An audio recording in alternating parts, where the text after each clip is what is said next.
Su central de fuerza subconsciente. Con el fin de desencadenar todo su potencial, es esencial que entienda la relación entre la mente consciente y la mente subconsciente. Se han escrito miles de libros sobre el tema, existen complejidades tremendas, existen referencias al consciente y subconsciente, en especial al subconsciente, a través de toda la historia humana. Al subconsciente a menudo se le llama la central de fuerza de su ser, y vamos a hablar de cómo afecta a usted más a su subconsciente al estudiar este programa. Comencemos hablando sobre la relación entre las dos mentes y qué puede hacerse para comenzar a controlar y a cambiar el programa dentro de la mente subconsciente. La mente consciente y la subconsciente están bellamente diseñadas, son un diseño maestro, si saben a qué me refiero, puesto que tienen funciones muy diferentes y trabajan perfectamente en armonía entre ellas. Tal vez una forma de ilustrarlo sería decir que la mente consciente es esta y la mente subconsciente es esta. De hecho, la mente consciente hace como un 10% del pensamiento responsable, alrededor del 10% de su alerta consciente, y la mente subconsciente efectúa al menos un 90% o más. Cuando hablamos de potencial humano y de activar el potencial humano, significa desencadenar la gran capacidad de poder del subconsciente. ¿Qué hace la mente consciente? La mente consciente tiene ciertas funciones específicas. Primero que nada, la mente consciente es subjetiva. La mente consciente puede ver al mundo claramente, por así decirlo, con claridad y pensar en ello analíticamente, en forma objetiva, sin emociones. En segundo lugar, la mente objetiva, la mente consciente, es racional y además es discriminatoria. Estas son tres de sus cualidades. En otras palabras, puede discernir las diferencias entre la verdad y la falsedad. Es como la parte matemática o no emocional del cerebro. La mente consciente tiene 4 funciones. La primera función es, la mente consciente identifica los datos que llegan. Y los datos que llegan pueden venir de una gran variedad de fuentes. Pueden ser pensamientos que se tengan o pueden ser cosas que le están pasando en el mundo exterior. Así que digamos que camina por la calle. Camina por la calle y oye el sonido de un automóvil. Sus ojos inmediatamente se mueven a la derecha para ver qué es el sonido e identificar qué es. Cuando ve el automóvil, automáticamente relaciona ese sonido con el auto. Lo segundo que hace la mente consciente es que compara a ese automóvil en movimiento con todos los demás automóviles en movimiento que haya visto. Y si vive en una gran ciudad como Nueva York, verá un auto y comparará ese automóvil en movimiento con otros autos. Ha visto 100,000, tal vez millones de autos moverse y sus reflejos son muy agudos. Si vive en un país que no tiene muchos automóviles, es factible que cuando vea un vehículo en movimiento, sus reflejos serán muy lentos. La comparación se hace, por decirlo así, inspeccionando rápidamente en el subconsciente y verificando toda experiencia previa que haya tenido con autos en movimiento. Al hacer esto, al hacer la comparación, instantáneamente logra usted una respuesta. Realmente se dice que las funciones subconscientes son alrededor de 30,000 veces la velocidad de la mente consciente. Puede echar un solo vistazo, oír un ruido o pensar un pensamiento con la mente consciente e instantáneamente desencadenará una reacción que tal vez tomaría una gran cantidad de horas de evaluación si tuviera que hacerlo conscientemente. La tercera función de la mente consciente es que analiza. Una vez que tiene una respuesta de su comparación, analiza la situación. Camina usted por la calle, escucha el sonido del motor automotriz, mira hacia la derecha, ve al carro dirigirse hacia usted. Su comparación le dice que se mueve a una velocidad de 80 kilómetros por hora y que estará donde usted está en un segundo, a menos que se mueva. Así que ahora lo analiza y dice, ¿qué debo hacer? ¿Debo moverme o no? La respuesta es sí, lo que hace es que se mueve, y esto nos lleva a la cuarta función de la mente consciente, que es decidir. La mente consciente decide qué hacer después del análisis. Dice sí o no. La mente consciente funciona como una computadora binaria. Siempre dice sí o no a la información que llega. La mente consciente solo puede tener un pensamiento a la vez. Y esto es sorprendente, como van a ver, es en realidad una estructura brillante. Así que camina por la calle, oye el sonido, mira hacia la derecha, ve el auto moverse. La comparación le dice que el auto se mueve hacia usted y el análisis del auto en movimiento le dice que debe quitarse. Usted dice, ¿me moveré? ¿Sí o no? La respuesta es sí. ¿Me muevo hacia adelante? ¿Sí o no? La respuesta es no. ¿Me muevo hacia atrás? ¿Sí o no? En cuanto dice, sí, me muevo hacia atrás, esta palabra sí pasa a su mente subconsciente. La mente subconsciente al instante desencadena a todos los nervios, a todas las sinapsis, a todos los tejidos para que pueda moverse hacia atrás y quitarse de ahí. No debe quedarse sentado y pensar, ¿debo mover primero el pie derecho o primero el izquierdo? Todo lo que hace es enviar la señal a la mente consciente, apoyado por una carga, por así decirlo, o por una detonación de emociones. Entre más fuerte sea la emoción, más rápidamente responderá el subconsciente a su mandato.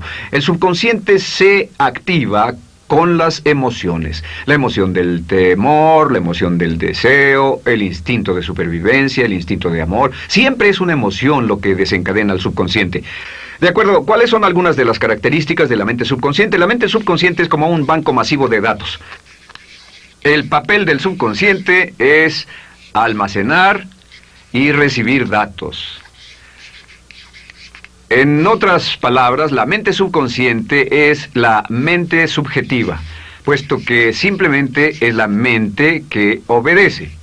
Mientras la mente consciente manda, la mente subconsciente obedece. La mente subconsciente no tiene pensamientos propios. Además, la mente consciente no tiene memoria. La mente subconsciente es el asiento de toda memoria. La mente consciente solo puede tener un pensamiento a la vez y la subconsciente retener miles de millones de hechos. La relación entre el consciente y el subconsciente es que el consciente es como un jardinero y el subconsciente es como el jardín. Las semillas que plante en su mente subconsciente, la mente consciente va a trabajar para cultivarlas. En la mente subconsciente tiene toda una serie de programas diferentes.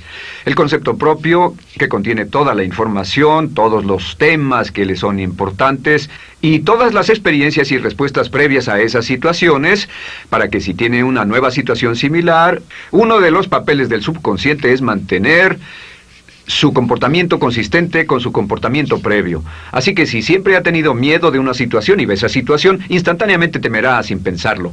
En una situación en la que no sabe nada sobre la tendencia natural, usted no temerá ni dejará de temer porque no sabe suficiente hasta que haya formado un banco de experiencias. Esto nos lleva a las 3 leyes críticas. 3 de las más importantes leyes mentales de las que hemos hablado. Recuerden que hablamos de cómo toda su vida está determinada por leyes mentales. La primera de estas 3 leyes mentales es la ley de la actividad subconsciente. La ley de la actividad subconsciente dice que lo que llegue a plantar en su mente subconsciente inmediatamente se pone a trabajar para ponerlo dentro de la realidad. Y su mente subconsciente hace que todas sus palabras y acciones,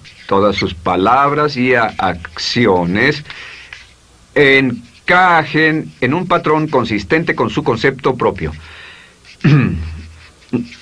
En otras palabras, hace que todas sus palabras y acciones mantengan un patrón consistente con su concepto propio o consistente con la información previa que ha alimentado. Así mantiene sus palabras y acciones consistentes con sus metas y, por así decirlo, se convierten en parte de su concepto propio. Significa que su lenguaje corporal, sus actitudes, su nivel de energía, su nivel de autoconfianza, la forma en que se desenvuelve con otras personas, sus habilidades sociales, todo consistente con su concepto propio. El subconsciente, simplemente sin pensar en ello, hace que todo esté consistente con eso, y cuando se siente bien, su concepto propio es positivo, tiene un resorte en sus pasos, su lenguaje corporal tiene confianza, valor, es extrovertido, etc. Y cuando se siente negativo, su concepto propio es negativo y actúa negativamente. Esto nos lleva a la segunda ley. Esta ley es la de la concentración. De hecho, es la 9ª ley de la que hemos hablado desde que comenzamos. La ley de la concentración es muy importante. Es tan importante. De hecho, cada una de estas leyes es tan importante en su lugar como para ellas mismas poder controlar su destino. La ley de concentración simplemente dice esto. Dice que lo que coseche, crecerá. Lo que coseche, crecerá. Lo que piense usted una y otra vez, crece en realidad. Es muy simple. Antes enseñaba un curso sobre pensamiento creativo y la forma en que se explica es: imagine que esta es la capacidad total que se tiene Y cuando envía un pensamiento hacia acá, ocupa un cierto espacio. Y todo el resto de capacidad mental este es su pensamiento, se usa para pensar en todas las demás cosas que hay en la mente. Pero entre más piense desde el consciente hacia el subconsciente, más su capacidad mental estará comprometida a pensar sobre esta idea. Hasta que llegue a un punto en el que esta idea llegue a ser tan consistente que ya no piense en otra cosa. Y al no pensar en nada más, comenzará a establecer este campo vibratorio. La mente subconsciente es el centro de la ley de atracción, y la ley de vibración y la ley de radiación. Comienza a establecer este campo de vibración que envía energía-pensamiento consistente con lo que está pensando y lleva a su vida a personas y circunstancias en armonía con dichos pensamientos. Solo debe mirar a su alrededor y debe decir, ¿en qué estoy pensando todo el tiempo? ¿En qué estoy recapacitando todo el tiempo? Y la regla básica con respecto a la ley de concentración es concentrarse en algo, pensar lo que quiere que pase y no sobre lo que teme. Y esto nos lleva a la tercera ley de esta serie, y esa es la ley de sustitución. Ahora, la ley de sustitución, como me han dicho muchos de mis graduados, ha sido la ley más importante que han aprendido. Es una ley muy simple. Se basa en un hecho que la mente consciente solo puede tener un pensamiento a la vez, ya sea positivo o negativo. Si quiere deshacerse de un pensamiento negativo, la mente no es como una aspiradora, no se queda vacía. Si quiere deshacerse de un pensamiento negativo, debe derribarlo con un pensamiento positivo. Puede reemplazar un pensamiento con otro. Reemplazar un pensamiento con otro. Y si hace eso en forma consistente, si reemplaza cualquier pensamiento negativo, cualquier pensamiento de temor, de ansiedad, cualquier pensamiento autolimitante y expectativas negativas, cualquier cosa que lo retenga, temor al fracaso, carencias, pobreza, rechazo, pérdida de cualquier cosa, si lo reemplaza con un pensamiento de deseo, esta es la clave: temor contra deseo. Si mantiene su mente en lo que desea y la aleja de lo que no desea y hace énfasis en lo que desea, sus temores disminuyen y se hacen más pequeños al pensar en lo que desea. Eventualmente, debido a la ley de sustitución, tendrá menos y menos tiempo y menos emoción de pensar en lo que no quiere. ¿Por qué las personas tienen éxito? Simplemente por esto. En la Biblia se dice, a aquel que tiene se le dará más, y a aquel que no tiene, aquello que no tiene se le quitará. Lo que significa simplemente es esto: los ricos se hacen más ricos y los pobres más pobres, y es porque los ricos piensan en riqueza y en bienestar todo el tiempo. ¿Y en qué piensan los pobres? Los pobres piensan en carencias, pérdidas y limitaciones, peligro, temor, fracaso, todo el tiempo. Así que si quiere desencadenar su potencial, si quiere ir directo a las estrellas, debe usar la ley de sustitución y mantener la mente en lo que desea. Use la ley de concentración para luchar continuamente por los resultados que desea. Esté centrado en soluciones y no centrado en problemas, centrado en las metas y no centrado en las leyes. Y la ley de la actividad subconsciente ajustará sus palabras, sus acciones, sus sentimientos, sus emociones, y todo hasta el punto donde entrarán en su vida las personas y circunstancias que armonizarán con ello. Ahora, ¿cuál es la cosa más poderosa que puede hacer? Simplemente es esto. El éxito comienza cuando se toma un control a propósito y sistemático del contenido de su mente consciente. Control a propósito y sistemático del contenido de su mente consciente. Todo vuelve a la ley de control. Hablamos de ella al principio. El control a propósito y sistemático se acepta mejor diciendo una y otra vez: me agrada mi persona. Me agrada mi persona, me agrada mi persona, me agrada mi persona. Y cuando repite me agrada mi persona, o mejor aún, me amo a mí mismo una y otra vez, lleva esto a su mente subconsciente más y más, y piensa de sí mismo en términos positivos. Cada vez más desecha pensamientos de inferioridad, negatividad, temor, fracaso, rechazo, etc. Y más programa los datos previos en su computadora subconsciente, que es consistente con una alta autoestima, eficacia personal y un desempeño personal excelente. La clave hacia su éxito en la vida es usar el poder de su mente subconsciente, programarlo con sus pensamientos, palabras, imágenes, ideas y sentimientos consistentes con un alto desempeño, y mantener su mente en lo que desea y lejos de lo que teme. No olvide, lo único en el mundo que puede controlar es Su pensamiento. Lo único en el mundo que puede controlar son sus pensamientos conscientes. Si hace eso, todo lo demás será posible para usted. La vida será en gran medida lo que nosotros hagamos de ella. Samuel Smiles.